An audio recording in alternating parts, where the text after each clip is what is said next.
22. Tomorrow Perth will bake in 34-degree heat. 31 for Wednesday and Thursday. Cooler Friday and Saturday with blue skies for the weekend and warming up for the start of next week. And just quickly, congratulations to Des and Beryl Tully, who've been married 60 years.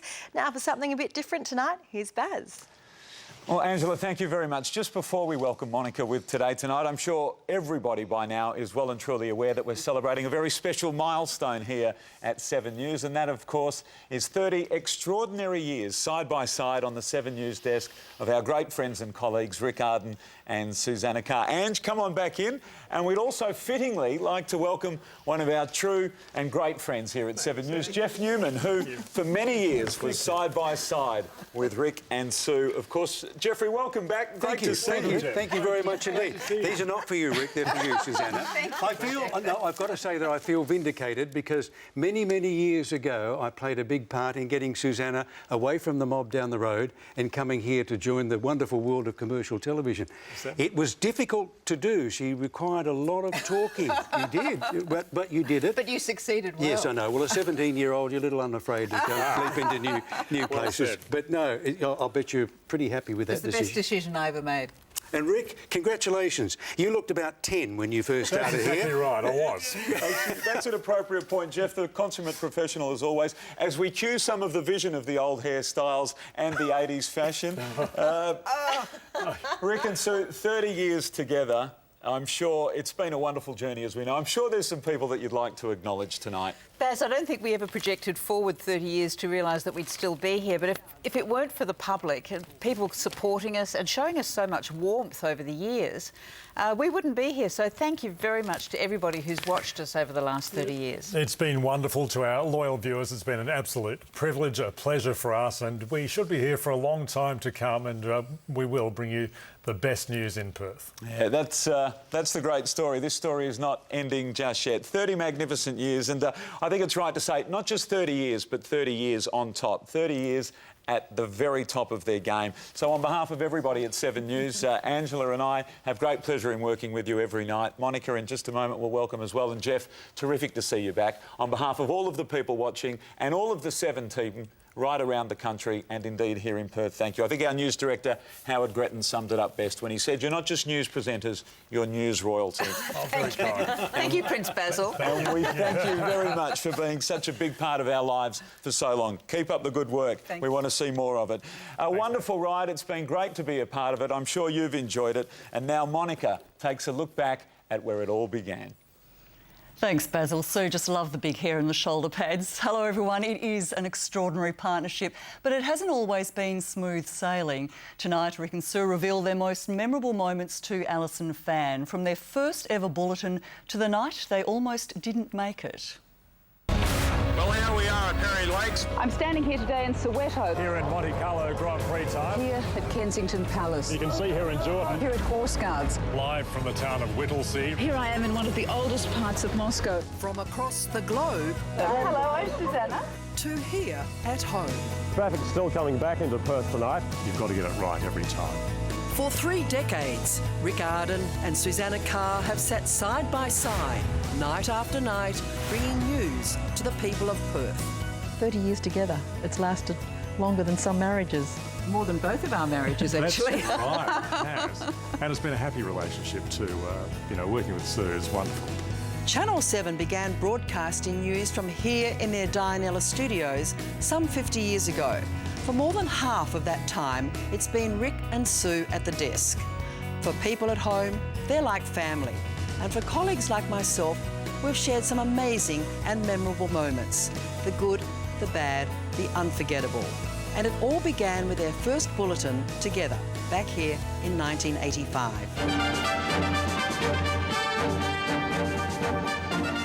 I've changed. Why don't you? Switch to 7 at the new time of 6 for the best news you'll get all day. Plus the award-winning talents of Rick Ardon. The 7 team brings you all the news that matters every night at the new time of 6 o'clock. This is their very first bulletin, together on air. Good evening and welcome. Also tonight, West Australians urged to boycott a controversial government survey. News partners who would go on to become simply the best. Hang on every word you say. Oh, tell times and technology have changed. And 30 years on, Rick and Sue can lay claim to one of the longest lasting presenting partnerships anywhere in the world. Only just beaten by another Sue and her co-host, Chuck, in the US. As I said a moment ago, I'm Chuck Scarborough. I still am, yes. And you're still Sue Simmons. That's right. Yes. Chuck and Sue hosted in New York City for 32 years, the world record holders. Rick and Sue, just 2 years behind them. We had assumed that maybe we had the world record. Yeah, what's going on there? And lo and behold, Sue Simmons and Chuck Scarborough. Sue and Chuck versus Sue and Rick. That's right. How funny.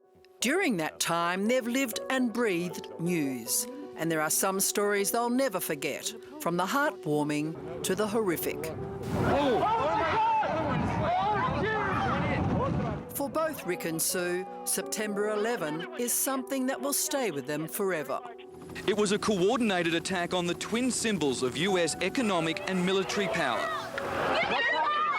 Just to see those live pictures on the other side of the world, to see those two, monumental buildings collapsing, and to see people jumping from those buildings in front of you on the other side of the world to their deaths is something I'll never forget. Then there was the death of the People's Princess, Lady Diana.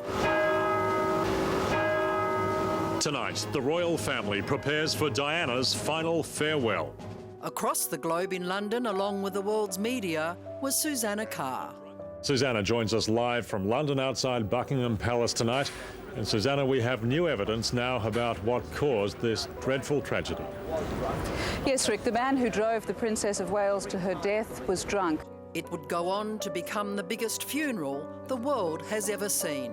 We weren't supposed to be covering that, but our news director at the time decided to put a personal and local feel to it, an Australian feel, that we should do the commentary. So with about 12 hours notice, we took over the commentary of the funeral. An experience like no other. The atmosphere in London was something I've never experienced before. You had grown men crying in the streets, people queuing overnight to sign a book of remembrance.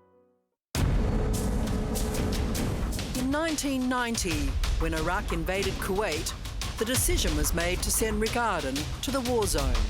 The man who has the hopes of the world on his shoulders has arrived with just one aim: to stop this crisis. Well, we're on the Iraqi border, a very dangerous place, and we thought we had permission to be there. As it turned out, we didn't. We had submachine guns pointed at us. They were yelling at us in Arabic. We turned around and we didn't know whether we were going to be shot in the back or not. A few years later, Perth was in the grip of its own terror. Tonight, the hunt for a killer. Police search for the tiniest of clues. With a serial killer on the loose, like everyone in Perth, Rick and Sue were on the edge of their seats. Back here in Claremont, night is upon us. It's a very tense time down here, despite urgent moves to improve security. What an incredible time that was, and it was a very tense time for the whole of Perth and the western suburbs in particular, as those girls one by one went missing, and to this day we still don't know the answer to that story. But it was the death of a famous footballer and mate in 2007 that almost led to a tearful breakdown on air. Thanks, Basil. We'll have fuel prices next, and Jeff has the forecast for the rest of the week. The Bulletin, they say, is the hardest they've ever had to front when Channel 7 colleague, sports presenter Chris Mainwaring, died unexpectedly. Matey was our friend, our workmate, and such a nice guy. We'll all miss you, Chris. That's where we leave you. I've seen pictures of myself reading that story. It's on YouTube, and I see this person struggling to read it, because I was struggling to read it, and to lose somebody who you've worked so closely with, who you liked so much. A lovely guy, happy guy, and to have life cut short like that was truly tragic. One of the stars of a team that would change footy in WA forever. Rick and Sue rate the West Coast Eagles' first grand final victory among one of the most jubilant times on air. I remember I was there at the MCG. It was fantastic. 92, then 94. Took a long time after that, 2006. However, it's the Dockers' turn now. Freo did have its moment many years before when Ben Lexon and Bondi brought home the America's Cup.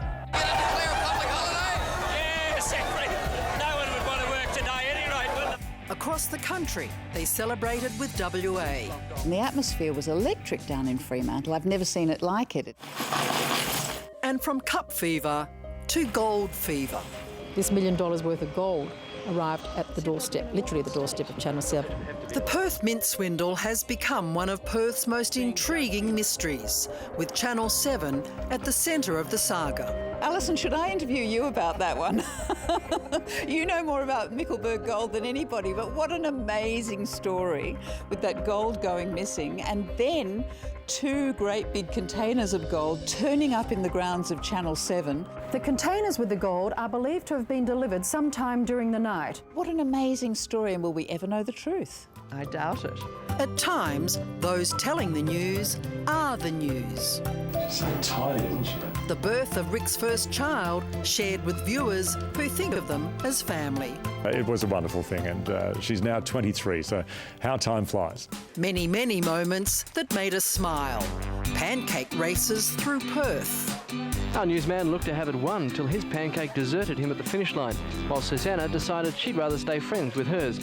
Mishaps while live on air. Well, technical problems at the moment, but we'll keep going. Excuse me. They said, you're on. I said, here's the next story. Looked at the TV monitor. I could only see me. Takes effect from July the 1st.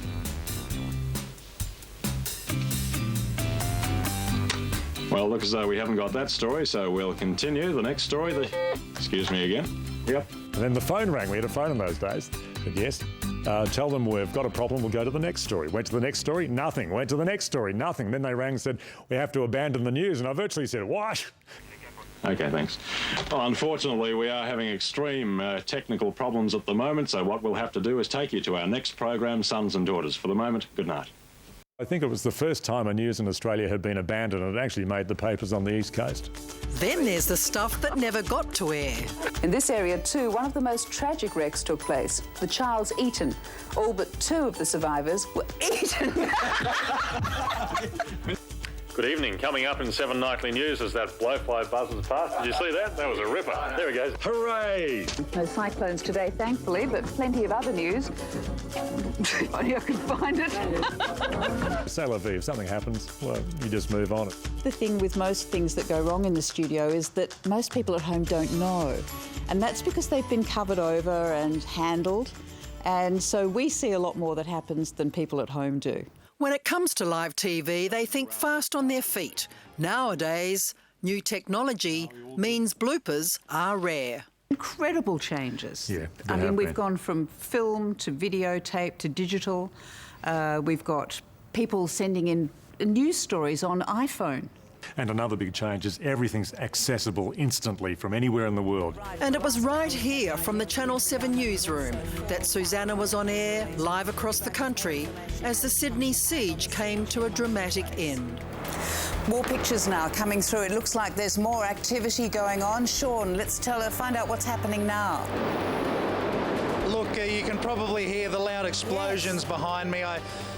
I don't know if it's gunfire. With Sydney's Martin Place studios evacuated, the broadcasting was coming out of Perth. The police are throwing something? They are. They're throwing something into the doorway. And we've just seen another hostage brought out. As harrowing as those experiences are, it's the work that I enjoy most because I really like working unscripted. I like having to think on my feet. That was an incredible experience because we went live for 3 hours and we just had to follow the action as it unfolded. Now another era is about to begin, with the pair set to host the news from a state-of-the-art studio in Osborne Park. These technological advances that are in front of us when we move to Osborne Park into the building with the West Australian, you know, it's a wonderful avenue of journalism that will just keep expanding into the future. So I think we have a wonderful future ahead of us. A long-standing partnership that spans generations of viewers who night after night have tuned into the faces they've come to know and trust for 30 years. So there's a whole new era to start in. So as to how long we keep going with it, it's open.